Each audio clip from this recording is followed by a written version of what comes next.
Nakaranas na ba kayo, nakaramdam kayo na parang gusto na ninyong sumuko sa buhay?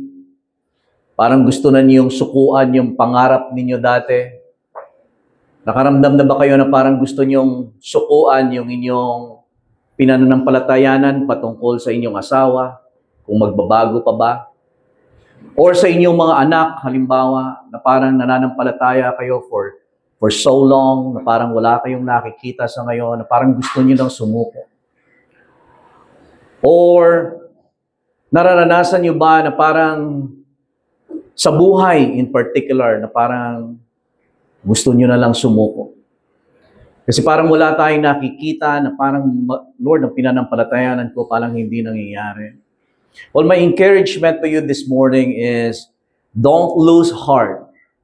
Huwag kayong panghinaan ng loob. Don't lose heart. Keep on believing. Yun po ang pamagat ng ating mensahe sa umagang ito. Don't lose heart. Keep on believing. Sabihin mo sa katabi mo, don't lose heart. Don't lose heart. Keep on believing. Keep on believing. It will come to pass. Amen. Why do people lose heart? Bakit tayo natitempt minsan na tumigil, huminto sa pananampalataya, mag-give up na lamang na para bang wala din namang nangyayari? Suko na lang ako. Bakit pa? Right? Nananalangin ako, wala ding parang, ang tagal ko na pinapanalangin, hindi naman nagbabago. Or, itong pangarap ko na ito, na gusto kong ang pamilya ko ay mailagay ko sa isang magandang tahanan, na kung saan ma-experience namin ang kapayapaan ng Panginoon. Hindi sa sinasabi ko, Lord, na hindi ako nagiging mapagpasalamat sa sitwasyon ko, but Lord, I am believing na lalagay mo ako, Panginoon, sa isang lugar na matahimik, maayos, na mararanasan ko ang kabutihan mo, ang presensya mo, Panginoon. Or yung pinanampalatayanan ko, Panginoon, that I would be blessed so that I can be a blessing in this generation. But why do we quit? Why are we even tempted to quit or just give up? Magbibigay ako ng 5 reason why people give up on their dreams, on their prayers, on their faith. At yung 5, ang pagtutuunan natin ng medyo mas madiin o diin, mas diin. Number 1, why do people quit or lose heart? People lose heart because they have no vision of life or the future. Minsan, natitempt tayo na sumuko na lang sa ating pinanampalatayanan, sa ating mga values na pinanghahawakan, ika nga. Sumusuko tayo kasi parang hindi na natin nakikita, wala tayong vision of life and our future, so to speak. Yung binasa natin, Psalm chapter 27, verse 13, sabi ni David, so even si David, he was also, nakaranas siya ng parang he felt that it would be easier for him to just give up. Amen. So even si David, he felt na discouraged. Na para bang he just, kung pwede lamang gawin, I might as well just throw the white towel in. Yung parang suko na ako. What's the use? Parang atagal ko ng Kristiyano, mag-give in na lang ako sa temptation. Mamuhay na lang ako ng dati kong buhay. O kaya hindi ko lang panampalatayanan yung mga pinanghahawakan ko sa Panginoon na I will see the goodness of the Lord in the land of the living. So people lose heart when they have no vision of life or of the future. Aralan natin yung nakaraan ng vision ay magbibigay sa iyo ng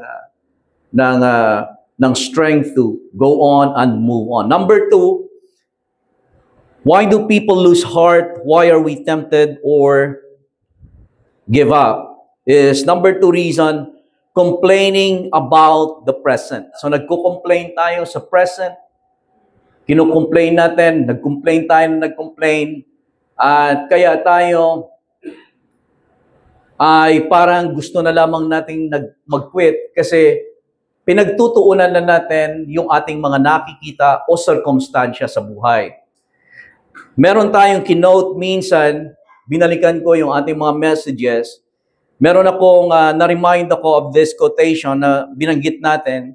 You don't complain in the wilderness if your eyes are set on the promised land. Hindi tayo magko-complain kapag ang tuon natin, ang ating tingin ay nasa lupang pangako.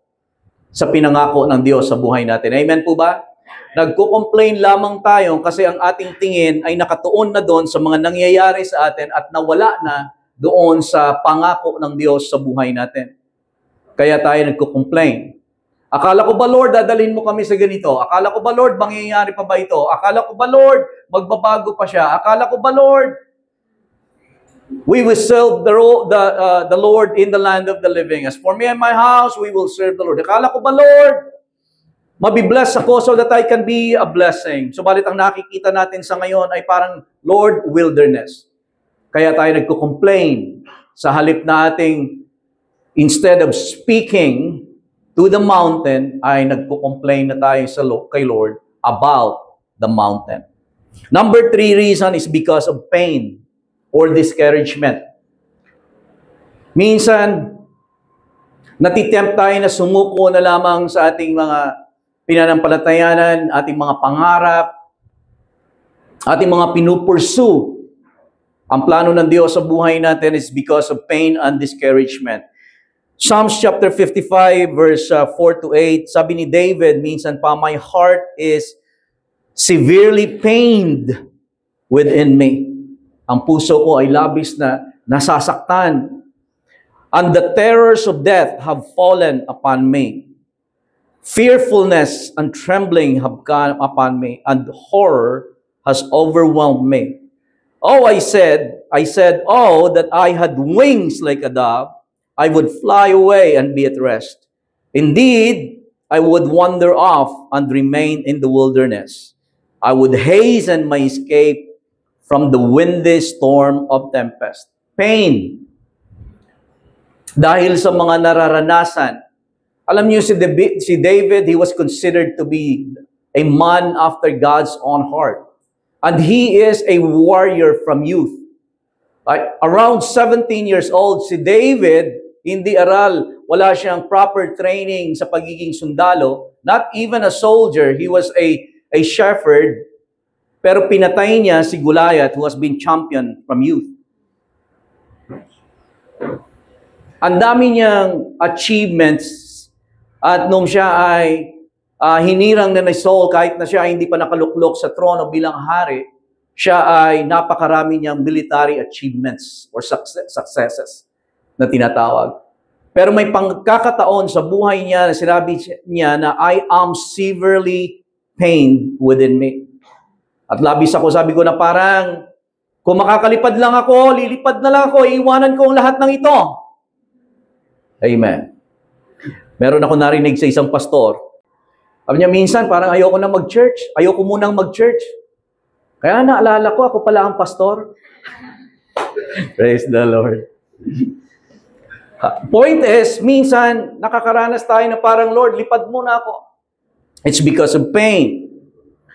A number 4 reason why people tend to just quit or give up on their dreams, on their faith, what they're believing, is because of regret. Everybody say regret. Regret. So Psalms chapter 42 verses 3 to 6. Sa NLT may mababasa tayo ganito. Day and night I have only tears for food. Araw-gabi ang pagkain ko ay luha. Naranasan niyo na ba yun sa buhay niyo? Parang sa akin, hindi ko pa naranasan yun eh. Ang dami ko mang problema pero hindi ko pa naranasan to. Araw-gabi, luha, iyak sa umaga, iyak sa gabi. Day and night, I have only tears for food, while my enemies continually taunt me, saying, where is this God of yours? Nasaan ang Diyos mo? My heart is breaking as I remember how it used to be. Used to be. Right? Regret. I walked among the crowds of worshipers. Sabi niya dati, o tatagalugin na lamang natin, apunta natin sa message. Message na lang, just to, for the sake of time. I'm on a diet of tears. Tears for breakfast, tears for supper. All day long, people knock at my door, pestering, where is this God of yours? Nasaan ang Diyos mo? Iyak ka nang iyak dyan. Ngayon, ano sinasabi mo? Nasaan si Lord na magliligtas sa'yo? Right? These are the things I go over and over. Emptying out the pockets of my life. Parang yung memories niya, binabalikan niya. I always at the head of worshiping crowd. I was always at the head of the worshiping crowd. Dati, nagpapaawit ako. Right? Ako yung song leader. Right in front. Right out in front. Leading them all. Eager to arrive and worship. Dati, malakas ako. Maalab ako. Right? Nauuna ako, maaga ako sa church. Lagi. Nangunguna ako sa praise and worship. Shouting praises. Singing thanksgiving. Celebrating all of us God's feast. Verse 5, why are you downcast or down in the dumps, dear soul? Why are you crying the blues? Fix my eyes on God. Soon, I'll be praising again. Ang karanasan ni David, sabi niya, dati ganito ako. Iyak lang. Ngayon, hindi ko maranasan yung presensya ng Diyos. Luha lang ako, luha. Iyak na iyak. Hindi ko maranasan ang presensya ng Diyos. Dati ganito ako. Nangunguna sa praise and worship, anointed. And so sometimes we tend to, as we look back, nag-give up tayo. Kasi we regret so many things. Amen. So, babasahin ko ito sa Tagalog, sa mga awit, 3-5. Araw-gabi tumataghoy, gabit-araw tumatangis. Naging tanging pagkain ko'y mga luha sa paghibik. Itong mga kaaway ko sa tuwin na yaong sambit, nasan ba ang iyong Diyos? Hindi naman namamasid. Nagdurugo ang puso ko kapag aking naaalala ang lumipas na kahapong lagi kaming sama-sama. Papunta sa templo ng Diyos na ako ang nangunguna. Pinupuri namin ang Diyos sa pag-awit na masaya. Bakit ako nanlulumo? Bakit ako nagdaramdam? Sa Diyos, ako'y may tiwala. Siyang aking aasahan. Diyos na tagapagligtas, yung keyword dyan is, muli ko siyang aawitan. Muli. Amen. Amen. Dahil na-realize niya, walang magawa yung regrets. I'll believe God. Amen. Na muli ang Diyos, mararanasan ko ang anointing ng Diyos. Mararanasan ko ang kapangyarihan niya. Kung paano ako dati ng lead ng worship, tumugtog. Amen. Nang ginamit ng Panginoon, muli ko mararanasan ang mga bagay na yon. Ang number 5, ito yung parang nagsasummarize sa apat na ito. Why do we tend to give up and do we lose heart? It's because our perspective is often limited. O ibig sabihin, ang ating tingin or perspective natin, mga pananaw natin sa buhay, limitado. Ang ibig sabihin nito, we don't always see the end result or the outcome of things. Kaya tayo nag-give up is kasi hindi natin nakikita yung future. Nawawala sa paningin natin yung pangako ng Diyos, kung ano ang pinananampalatayanan natin na Lord, ang anak ko magbabalik loob sa Panginoon, nawawala siya. Amen. Ang perspective natin nagiging limitado, nawawala yung pinananampalatayanan natin. Ang asawa ko magbabago, Panginoon, at makakasama ko sa iglesia, sa paglilingkod sa iyo. Dati nananampalataya tayo. Amen. But we tend to give up and lose heart kapag dahil ang perspektibo natin ay limitado, hindi natin nakikita yung future. Hindi natin nakikita ang end result. Amen. Dati na nanampalataya tayo sa ministry, halimbawa, na sa tulong at biyaya ng Panginoon, mararanasan natin ito.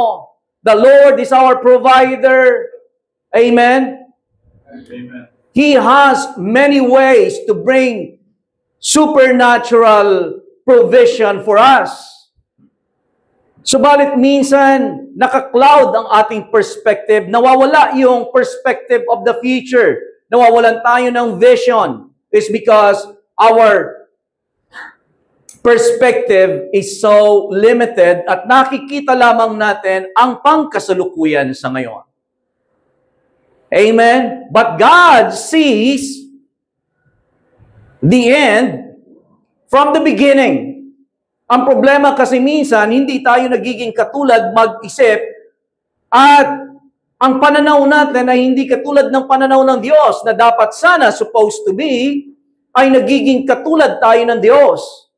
Kaya niya tayo binigyan ng kanyang salita para maturuan tayo na kung paano si Lord, paano si Daddy, ganun ka din. Amen. Pero hindi nagiging ganoon for some reason is because, yun na nga, nagiging limitado ang ating perspektibo at nakatuon tayo sa mga circumstansya sa halip na tumuon doon sa hinaharap na kung ano ang pinangako ng Diyos, amen, ay makakamtan ko. Because He is the author and He is the finisher of my faith. That God is faithful, that He will see to it that what I have believed Him for, He will also do it. Amen. Narito pa po ba kayo? Amen. God sees the end from the beginning. Ito ang Diyos. Isaiah chapter 46, verse 9 to 11. Remember the former things, for I am God, and there is no other. Alalahanin ninyo, sabi niya, yung mga nangyari nung nakaraan, hindi natin Red Sea and everything like that. Remember the former things. For I am God and there is no other. No other God but me. Walang ibang Diyos maliban sa akin. Alalahanin ninyo yun kung anong ginawa ko, sabi niya sa mga Israelita. I am God and there is none like me. Isa sa mga katangian ng Diyos maliban sa kanyang mga miracles in the past is that yung pagiging Diyos niya na wala siyang katulad ay sa verse 10, declaring the end from where? From the beginning. So, dinideclare ni Lord ang end sa beginning. Yes. Sa buhay natin, dineclare na ng Diyos ang end mo sa beginning pa. Amen. Sabi niya kay Jeremiah, before I formed you in your mother's womb, I knew you. Amen. Before you were born, I sanctified you, I called you a prophet to the nations. Bago pa man mahubog si Jeremiah sa sinapupunan ng kanyang ina, meron na siyang itinalagang isang bagay para kay Jeremiah. Nalalakaran niya, magiging ganito ka. Amen. God sees the end from the beginning. At alam niyo po ba, na gano'n ang Diyos. Katulad halimbawa, one of my favorite scripture is yung sinabi ni Lord, we will cross over to the other side. Tapos anong ginawa niya? Natulog. Kasi sa Diyos, once na sinabi niya, tapos na. Tayo, nagkakaroon tayo ng problema kasi in the process, nawawala na yung future. Amen. Hindi na natin makita. Kaya tayo nang gagulamihanan, natatakot tayo.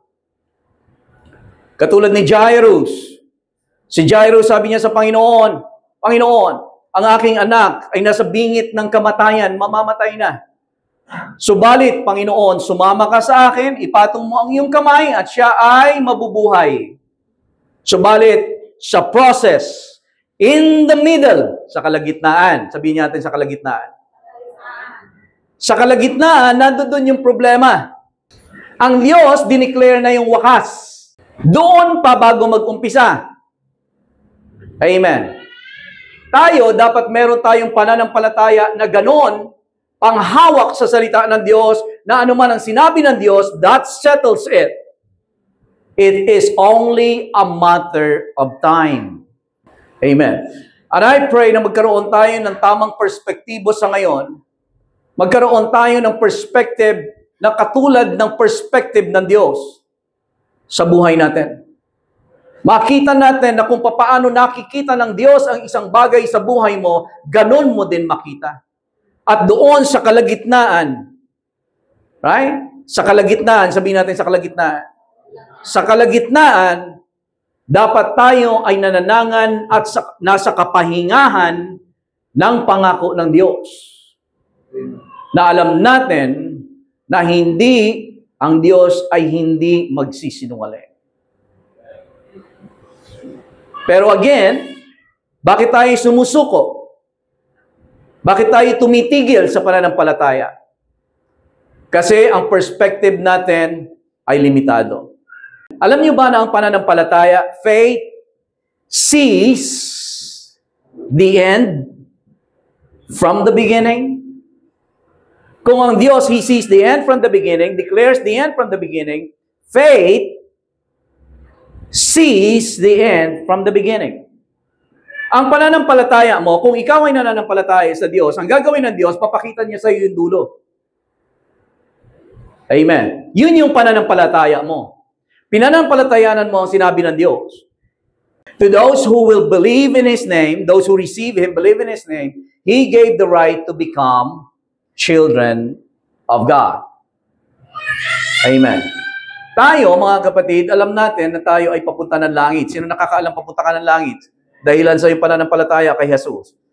Amen. Yun, hindi nawawala, di ba? Sa'yo? Pinananatili mo ito sa'yo, nakikita mo. Amen? Sa process, doon ka mahihirapan. Pero alam mo, right? Papunta ka sa langit. Yes. Amen. Ganon din ang lahat ng pangako ng Diyos sa buhay natin. Ano man ang dineclare ng Diyos sa buhay mo, tapos na sa Kanya yon. Ang pananampalataya mo, ang siyang makakakita nito, faith sees the end from the beginning. 1 Samuel, chapter 17, verse 46, makikita natin si David, again, kung paano niya pinatay si Goliath. Hindi na natin pa iisa-isahin ito. Pero ang sabi niya sa verse 46, sabi niya kay Goliath nung magkaharap na sila, this day, sabi niya kay Goliath, this day, ngayong araw na ito, hindi bukas. Hindi niya sinabing, magpe-prepare lang ako, umanda ka, babalik ako. Bukas. Umanda ka sa akin, magpa-practice muna ako ng sling.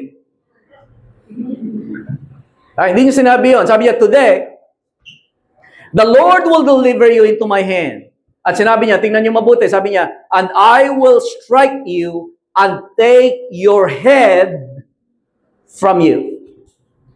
Sabi niya, papabagsakin kita at pupugutan kita ng ulo, sabi ni David. On this day, I will give the carcasses of the camp of the Philistines to the birds of the air and the wild beasts of the earth, and all the earth may know that there is a God. So, tatalunin ko kayo. Pero sinabi niya kay Goliath, patutumbahin kita, pupugutan kita ng ulo. Yun yung sinabi niya, dineclare niya, na hindi pa nangyayari. Why? Because he has faith. Faith sees the end from the beginning, and faith declares the end from the beginning. Anong nangyari? 1 Samuel chapter 17, 50, 51. So David, nangyari na hindi na natin babasahin pa. Patakbo niyang ginanon si Goliath, di ba? Isang bato lang, 5 bato meron siya, isang bato lang. Right? Isang bato, hindi na kailangan pang, oops, sablay. 2, oops. Tapos sa ika-4 na ko, isa na lang ang bato ko. Isang bato. Right? Boom. So David prevailed over the Philistine with a sling and a stone, and struck the Philistine and killed him. So nagkatotoo ang sinabi niya, hindi? Totoo. Right? But there was no sword in the hand of David. Wala siyang sa espada. 51. Therefore David run.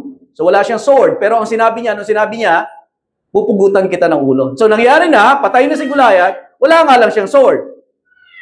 Yung ikalawa na, yung second part, pupugutan niya ng ulo, wala siyang sword. So David ran and stood over the Philistine, took his sword, kinuha niya yung sword ni Goliath, drew it out and of its sheath and killed him and cut off his head. Ano sinabi niya doon sa verse 46? Ulitin natin. This day, the Lord will deliver you into my hand. I will strike you and take your head from you. At tawag doon, faith. Because faith sees the end from the beginning and declares the end from the beginning. Katulad ng Diyos. Kaya ang pananampalataya, because God sees the end from the beginning, nag-declare na siya sa buhay mo. Amen. As far as God is concerned, katulad ni Jesus, sabi niya, let us cross over to the other side.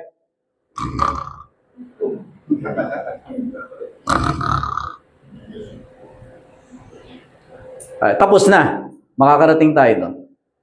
At alam niyo ba yung binasa natin kanina? Pagdating nila doon sa kabilang ibayo, yun din dinatnan nila.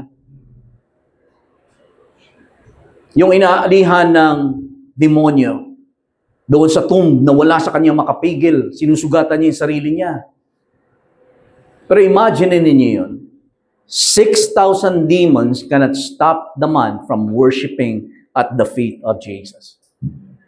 Minsan sa buhay natin, di po ba? Di lang tayo makabayad ng Meralco. Di tayo makabayad ng tubig.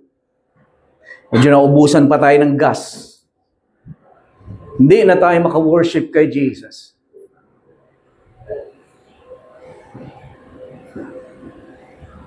Amen. Pinipigilan tayo ng bill. Hindi natin ma-worship si Jesus. Ito mamang to. Hindi siya mapigilan. 6,000 hindi pumigil sa kanya sa pagsamba kay Jesus. Amen. Praise the Lord.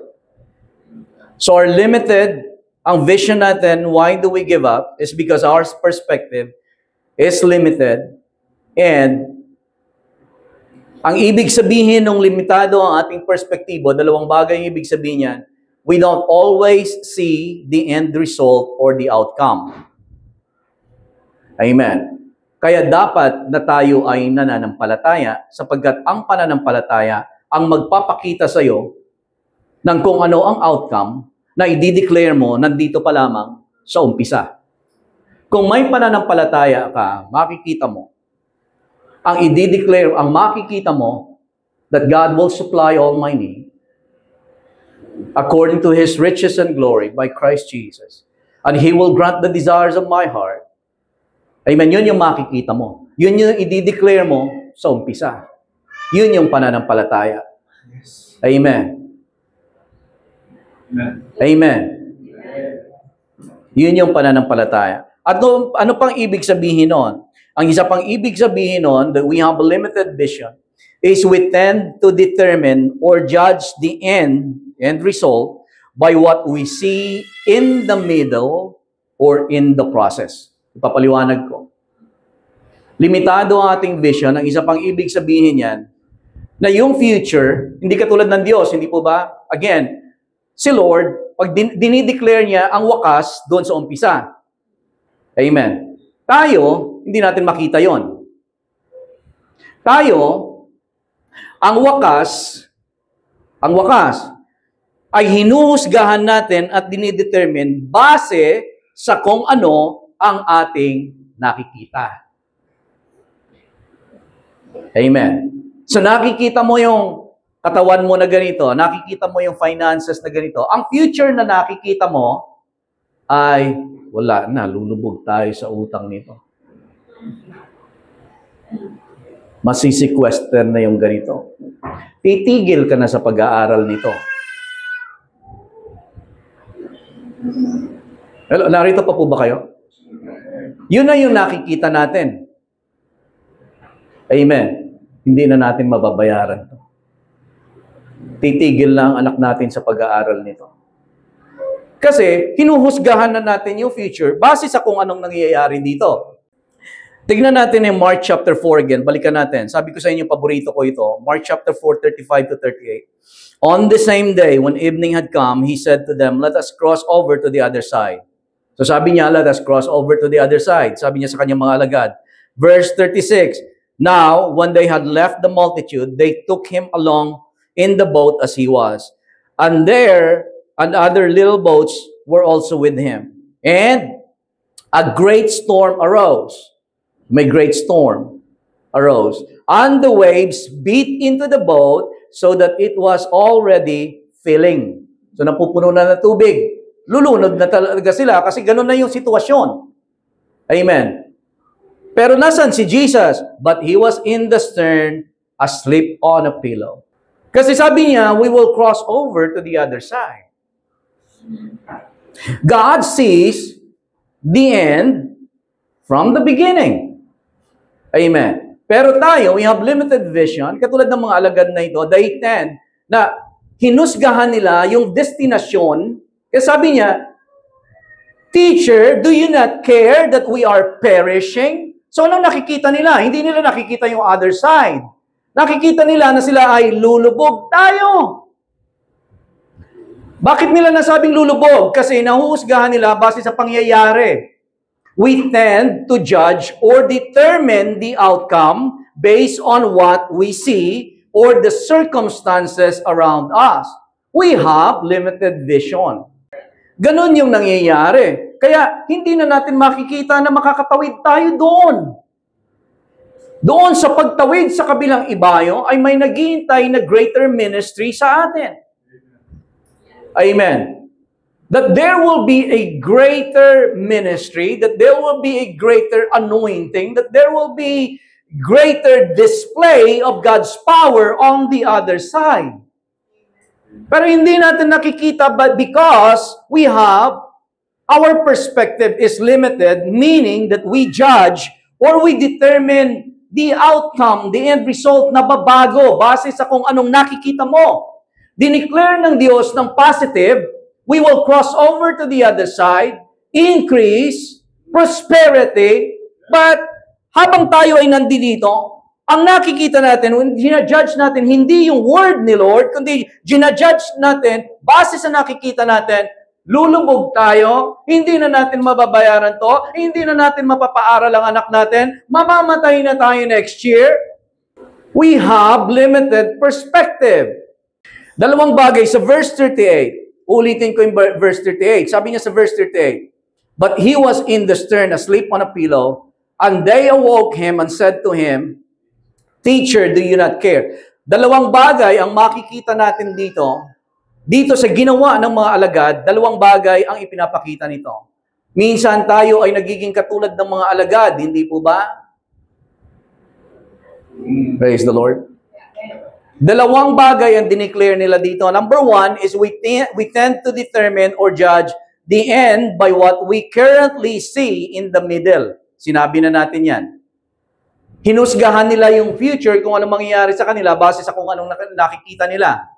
Amen. Pangalawa, we tend to judge the character of God based on our present condition. Ulitin ko ulit. We tend to judge the character of God based on our present condition or circumstances. Meaning, kung ano ang nangyayari o pangyayari sa buhay natin sa kasalukuyan, yun yung parang sinasabi natin na gano'n ng Diyos. Tingnan ninyo, sinabi nila ulit sa verse 38. Verse 38, sinabi niya, teacher, do you not care? Sometimes sa buhay natin, kung nararanasan natin ng gano'n, na parang hindi natin makita yung future, nakakalimutan natin, mayroon tayong limited na perspective. Ang nakikita lamang natin yung bagyo, nakikita lamang natin yung lakas ng hangin, nakikita na lamang natin yung pagpasok ng tubig sa bangka, at minsan nasasabi natin, Lord, hindi ako mahalaga sa iyo. Wala ka bang pakialam sa akin, Panginoon, sa sitwasyon ko sa ngayon? Pero nakalimutan natin na merong sinabi si Lord that we have to stick on the Word of God,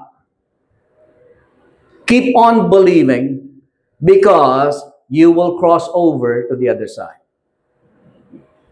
Amen. Meron akong babanggitin sa inyo, this is a revelation to me. Alam ko na maaaring ito hindi pa perfectong statement ito. Pero this is what I heard in my spirit. When you hear from God, or when God shows you in His Word concerning your future, or anumang klase ng future mo, take Him at His Word. Everything else in the middle or sa process is just a distraction. Hallelujah. Tayo lang talaga we're so much not like God sa maraming pagkakataon sa buhay natin. Kaya kailangan tayong lumago na ang ating maging perspective ay perspective ng Diyos. Pero so many times, lalo na kapag tayo ay may nararanasan sa buhay natin, ang nangyayari is nawawala natin at nalilimitahan ang perspektibo natin. Amen. Sasabihin ko ulit sa iyo ito, sa atin. When you hear from God, tiyak na tiyak ka, na parang, Lord, you've spoken that in my heart. Amen. Everything else in the process is just a distraction. Amen. Kay Jesus, take it from the Master. Everything else is distraction.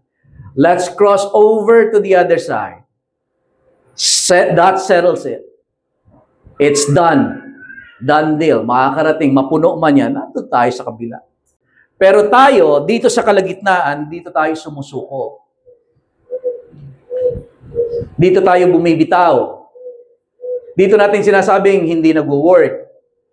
Dito natin sinasabing hindi, sabi ko na nga, buting, regret. Sabi ng Isaiah 55 verse 8, my thoughts, sabi ng Lord, are not your thoughts. Ang kaisipan ko ay hindi nyo kaisipan. Nor are your ways my ways. Ang inyong pamamaraan ay hindi ko pamamaraan. Kasi alam nyo, ang kaisipan at pamamaraan laging magkasama. Amen. Kung gusto mo mabago yung ways mo, baguhin mo yung thoughts mo. Amen. Pag nabago yung thoughts ng isang tao, magbabago yung ways. Yung paggawa niya ng mga bagay. Pag nabago yung thought niya. Pero pansinin niyo yung sinabi ni Lord, your ways, not my ways. Tapos sinabi niya, for as the heavens are higher than the earth, so are my ways higher than your ways, and my thoughts your thoughts. Pero ang sumunod na verse, kasi pagka tumigil na lamang tayo doon, sasabihin natin, Lord, hindi ko maunawaan. Iba ka talaga. Yung pamamaraan mo iba. Pero nung sinabi niya sa verse 10, for us the rain comes down and the snow from heaven, and do not return there, but water the earth, and bring it forth unbud, that it may give seed to the sower and bread for food. So shall my word be that goes forth from my mouth. So hindi ka titigil doon sa verse 8 and verse 9. Nasasabihin mo, my ways, Lord, ang ways mo nga, ang thoughts mo nga, kaiba sa thoughts ko. Yung ways mo, kaiba sa ways ko, mas mataas. Hindi ka titigil. Kasi sabi niya, binigay ko ang aking salita sa inyo.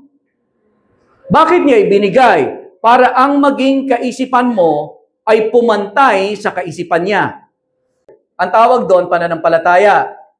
Na kapag sinabi ni Lord, God declares the end from the beginning, anong nangyayari? If you have faith, faith sees and declares the end from the beginning. Because you have faith in God. Amen. So ngayon, parehas na kayo ng naisip at pamamaraan dahilan sa kanyang salita. So, nais ng Diyos na magkaroon tayo ng katulad na perspektibo niya. Na when God said it, that settles it. I believe it, and that settles it. Amen. So, ulitin ko ulit. When God said it, I believe it, and God settles it. Then that settles it. Everything in the middle is just a distraction. Amen. So, hindi ka patitinag sa distraction. ang eyes mo, ang mata mo ay patuloy na titingin doon sa sinabi ni Lord sa'yo. God will supply all of my needs according to His riches in the glory. Knock, knock. Meralco po, knock, knock. Maynilad po, knock, knock. Ano pang bill meron? Right? But God will supply. Pasensya na po kayo, babayaran ko din yan. Pagbalik mo sa kwarto mo, God will supply all my needs. Hindi, ano nang gagawin natin ito ngayon, Ma? Hindi na makakapag-aral ang mga bata nito. Tingnan mo naman. Sa mga bata, sa kabataan, anong nakikita natin sa ating future? Ngayon pa lang, dapat na mamuhay na tayo sa pananampalataya. Amen. Sapagkat ang pananampalataya hindi lamang pang church. Yes. Ito ay pamumuhay ninyo sa inyong eskwelahan. Anong sinasabi ng Diyos patungkol sa inyo? At anong dinideclare ninyo patungkol sa pag-aaral ninyo? Amen. Amen.